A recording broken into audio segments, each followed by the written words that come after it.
الله من الشيطان الرجيم. بسم الله الرحمن الرحيم.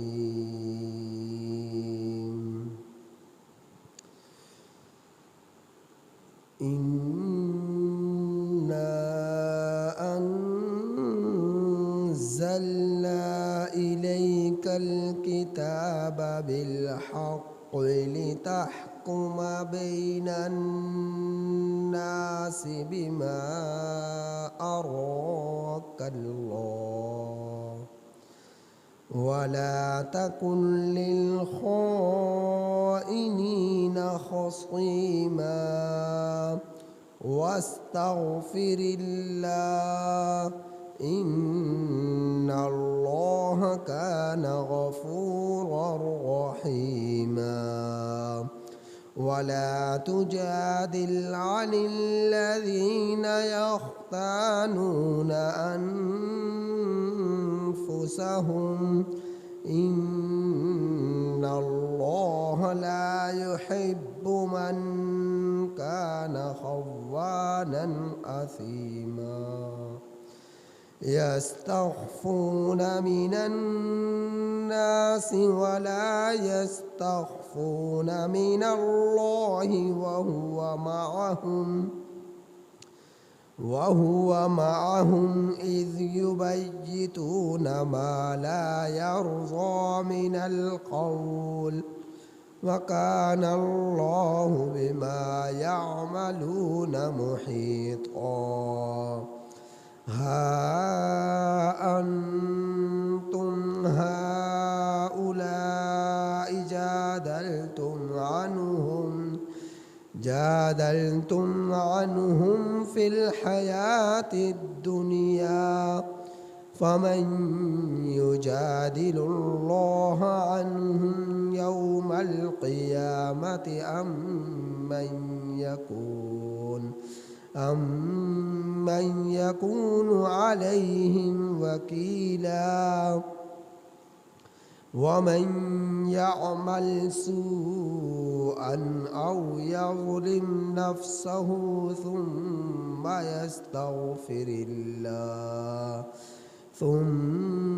يستغفر الله يجد الله غفورا رحيما. ومن يكسب إثما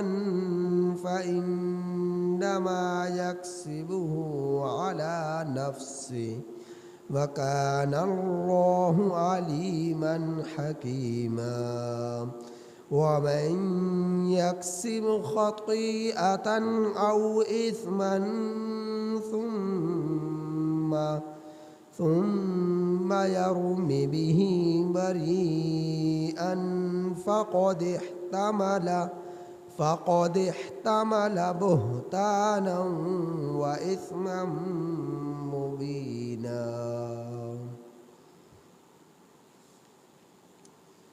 یہ سورۃ النساء کی آیت نمبر 105 تا 112 آپ احباب کے سامنے تلاوت. سورۃ النساء کی آیت نمبر 105 تا 112 آپ احباب کے سامنے تلاوت. اس پورے ایک رکوع کے اندر اللہ جل جلالہ نے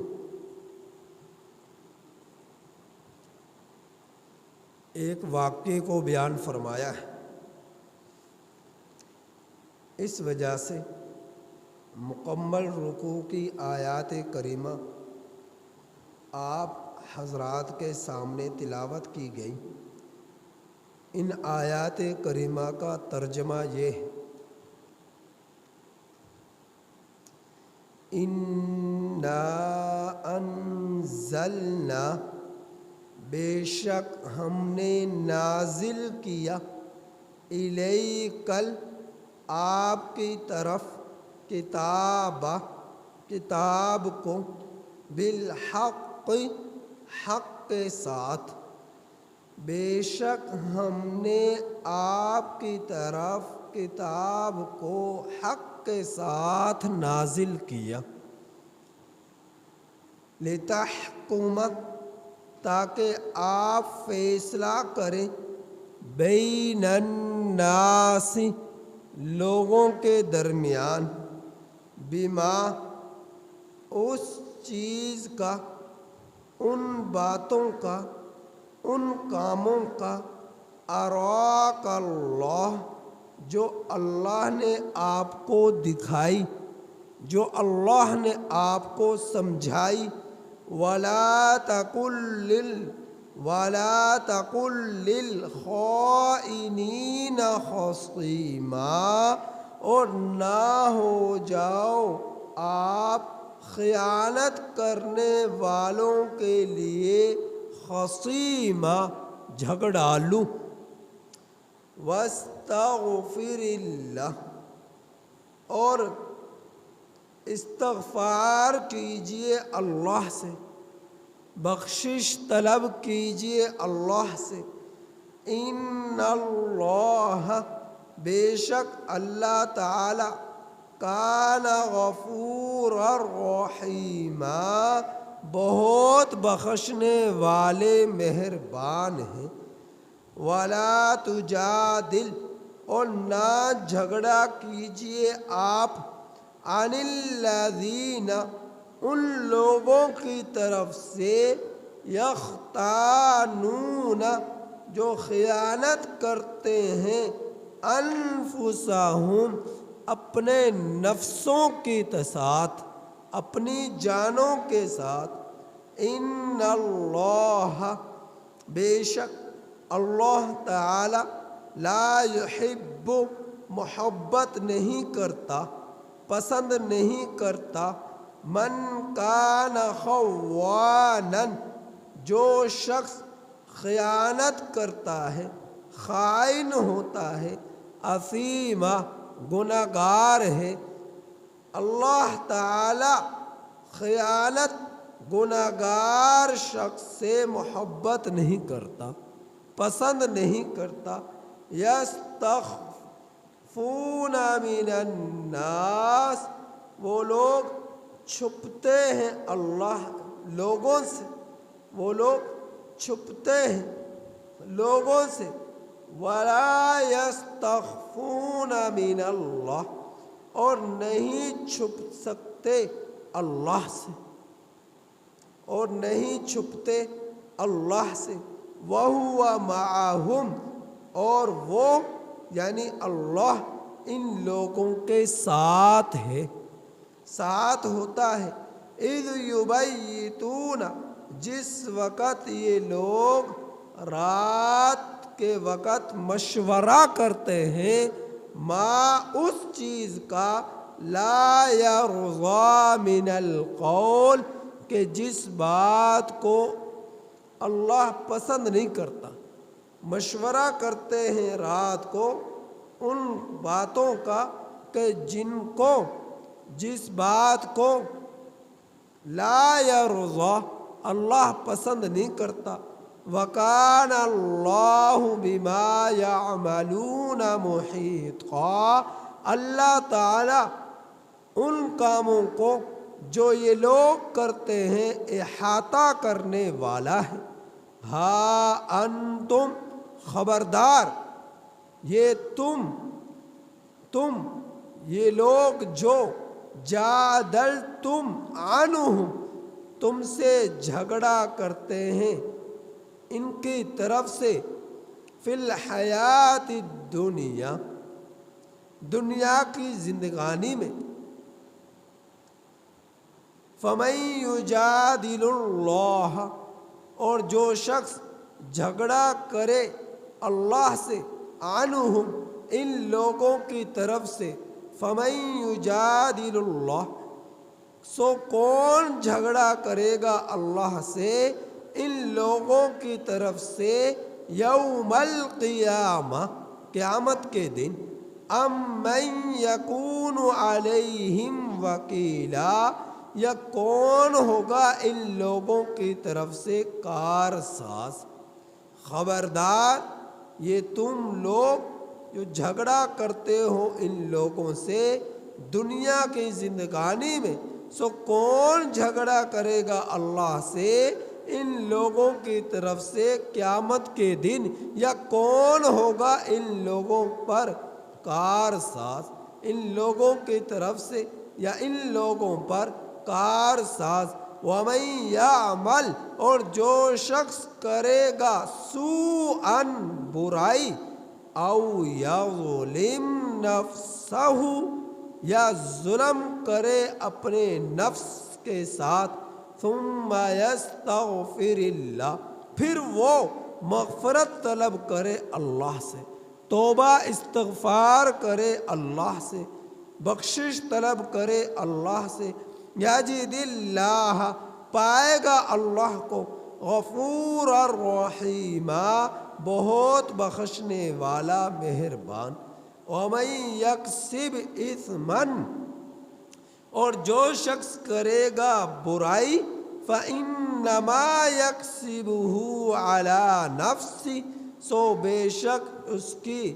برائی کا وبال اس کے نفس پر ہوگا۔ وَكَانَ اللَّهُ عَلِيمًا حَكِيمًا، اور اللہ تعالی خوب جاننے والا، حکمت والا ہے۔ وَمَن یکسب خطیئۃ، اور جو شخص کمائے گا خطا، جو شخص کرے گا خطا، کمائے گا خطا، او اثما، یا گناہ، ثم یرم بہ بریئا، پھر اس خطا کے ساتھ، گناہ کے ساتھ الزام لگائے گا، فقد احتمل بہتانا، تو تحقیق اس نے بہتان باندھا، وَإِثْمًا مُبِينًا، اور واضح کھلا سری گناہ باندھا، تو تحقیق اس شخص نے بہتان اور واضح طور پر گناہ کو باندھ لیا۔ یہ پورے رکوع کے آیات کریمہ کی تلاوت اور ترجمہ تھا۔ اصل میں اس رکوع کے اندر اللہ جل جلالہ نے طعمہ بن ابیرق نامی ایک قبیلے کے لوگوں کا تذکرہ فرمایا ہے، اور خاص طور پر اس قبیلے کے اس شخص کا جس کا نام بشیر تھا، اور یہ بشیر انتہائی چست، چالاک، ہوشیار اور چوری کرنے میں پوری طرح ماہر اور مشہور تھا۔ مدینہ المنورہ میں ابیرق، طعمہ بن ابیرق قبیلہ تھا، اور وہ قبیلہ ہوشیاری میں، چلاکی میں، ڈاکہ زنی میں، چوری میں انتہائی مشہور تھا، اور اس قبیلے کا ایک شخص بشیر نامی ان تمام کاموں میں بہت آگے نکلا ہوا تھا، ہوشیاری میں بھی، چلاکی میں بھی، لوٹ مار میں بھی، اور چوری میں بھی بہت مشہور ہو چکا تھا۔ اصل میں یہ پورا قبیلہ مسلمان ہو چکا تھا، لیکن ان میں سے اکثر لوگ منافق تھے، پکے مسلمان نہ تھے، اور انہی لوگوں میں سے ایک بشیر نامی شخص بھی تھا۔ نبی کریم صلی اللہ علیہ وسلم کے ایک بڑی عمر کے صحابی تھے رضی اللہ تعالیٰ عنہ، جن کا نام تھا رفاعہ رضی اللہ تعالیٰ عنہ۔ یہ معمر صحابی تھے، معمر یہ بڑی عمر کے تھے، عمر ان کی بہت زیادہ تھی، بوڑھے ہو چکے تھے، آنکھوں سے پوری طرح دکھائی بھی نہیں دیتا تھا، اور پاؤں میں اتنی طاقت نہ تھی کہ جوانوں کی طرح چل سکے، آنکھوں کی بینائی بھی کمزور ہو چکی تھی اور عمر بھی بہت زیادہ بڑھ چکی تھی۔ حضرت رفاعہ رضی اللہ تعالی عنہ،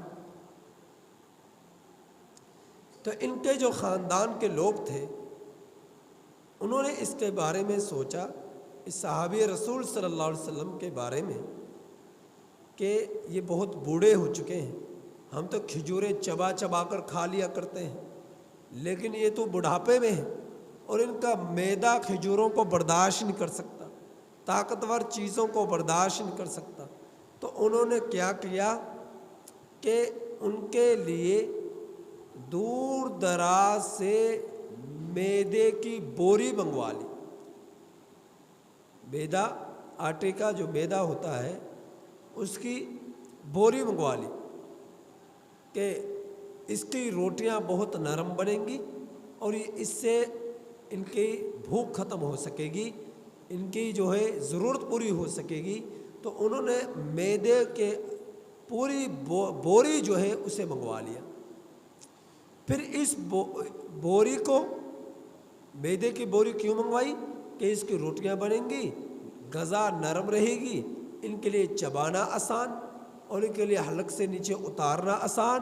اور ان کے لیے اس میدے کی روٹی کو برداشت کرنا آسان،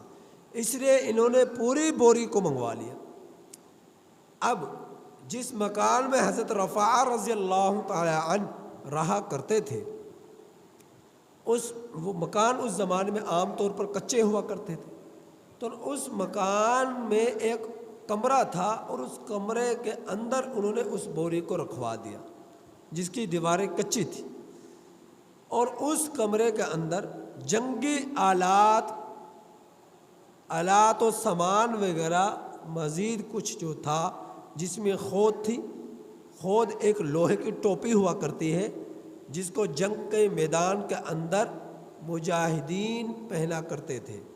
یا دشمن پہنا کرتے تھے تاکہ جسم پر وار، چہرے پر وار ہو تو نقصان نہ ہو، پورے چہرے کا تحفظ ہوا کرتا ہے۔ تو وہ خود تھی، خود کی ٹوپی تھی، وہ بھی اس میں رکھوا دی،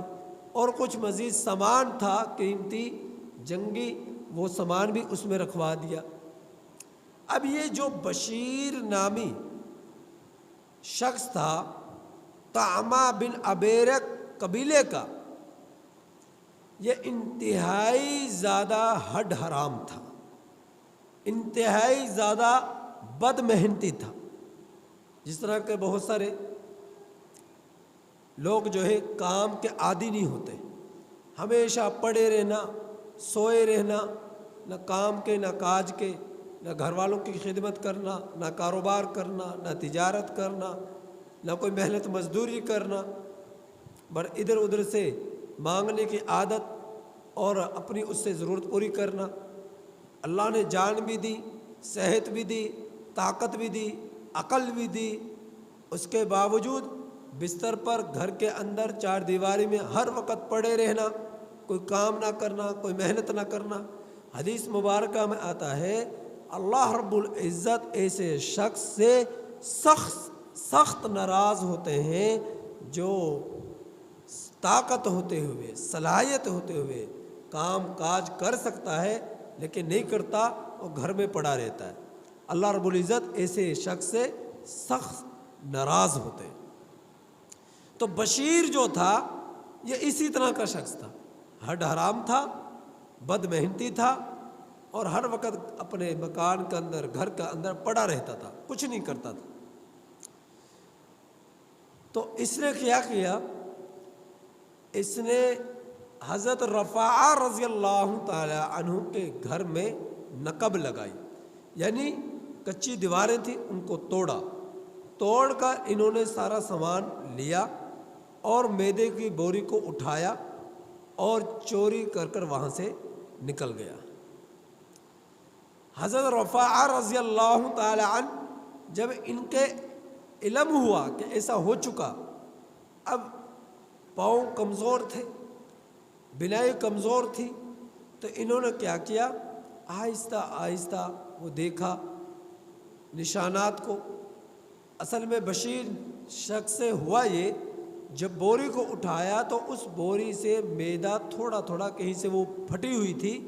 میدا تھوڑا تھوڑا گرتا گرتا گرتا گرتا اس کے مکان تک جا پہنچا۔ تو حضرت رفاع رضی اللہ تعالیٰ عنہ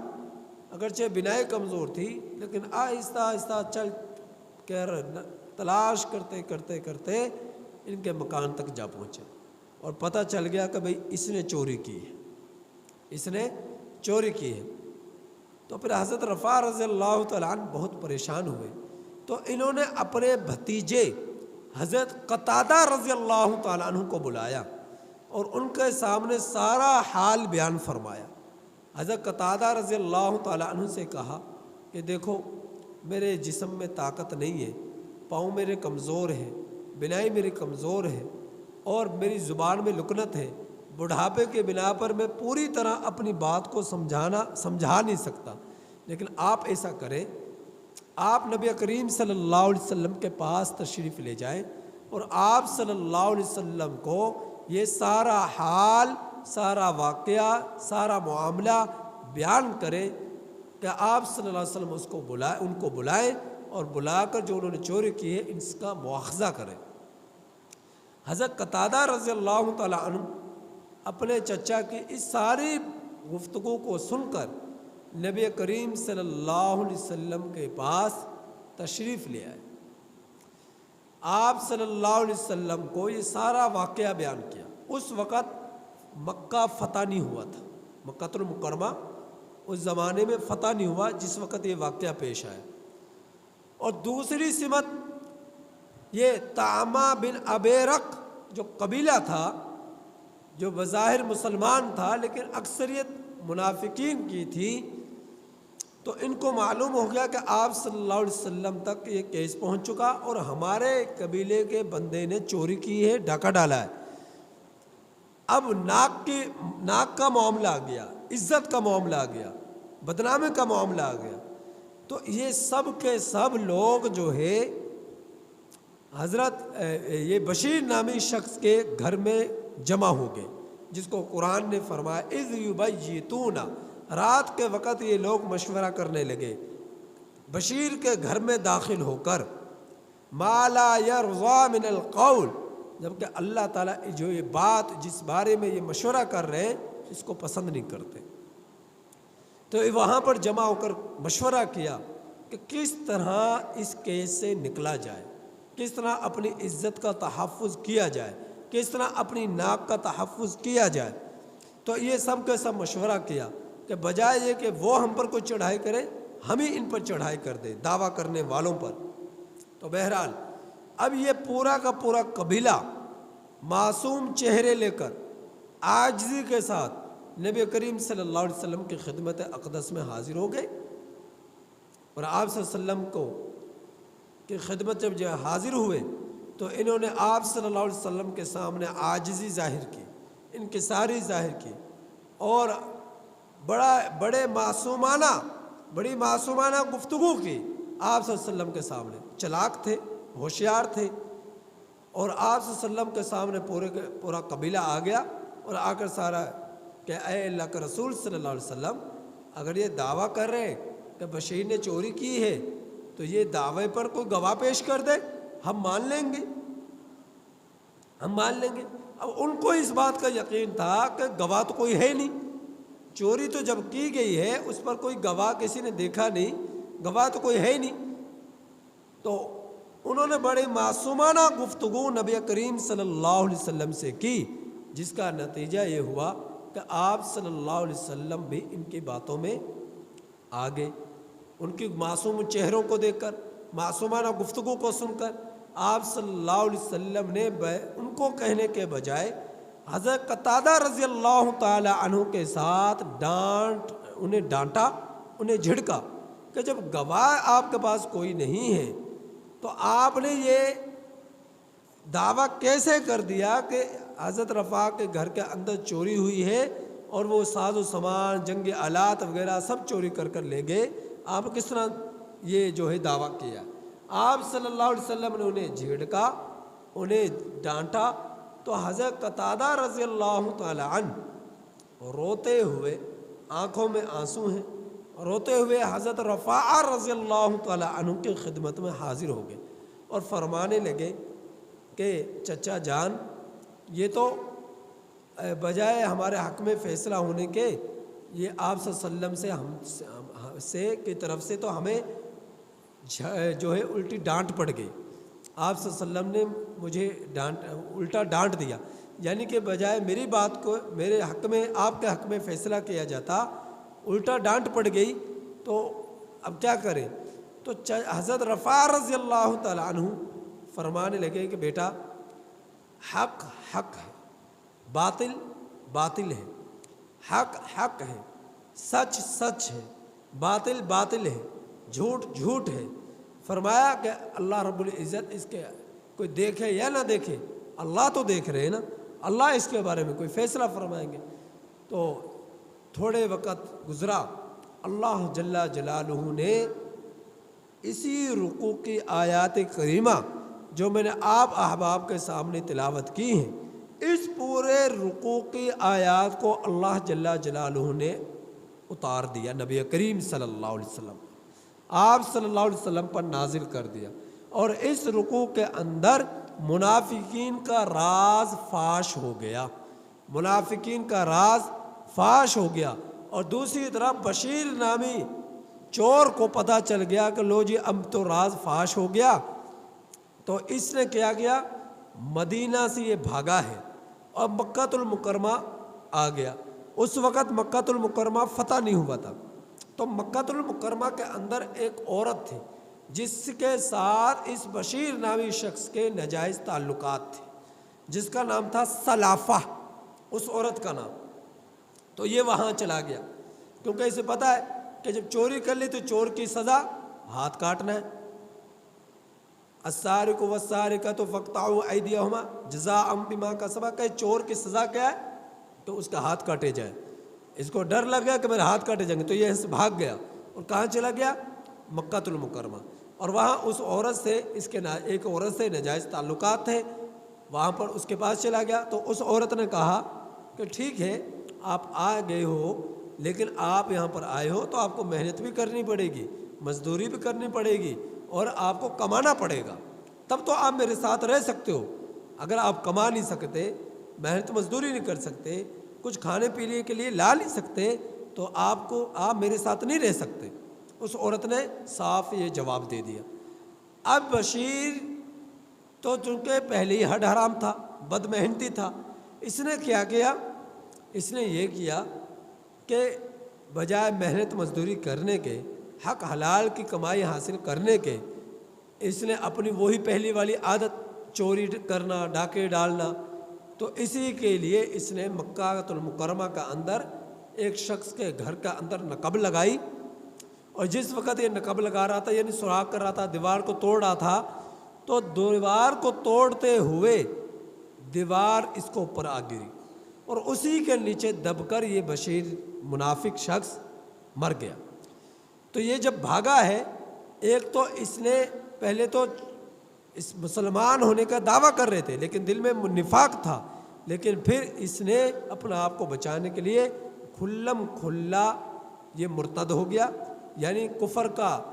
اظہار کر دیا کہ میں مسلمان نہیں، میں تو کافر ہوں، اس کا اظہار کر دیا، اور مرتد ہو کر مدینہ المنورہ سے بھاگ کر مکہ المکرمہ آ گیا، اور وہاں پر اللہ نے پھر اس کا سزا کیا دی۔ وہاں پر دیوار کو جس کو نقب لگا رہا تھا، توڑ رہا تھا، اسی دیوار کے نیچے دب کر یہ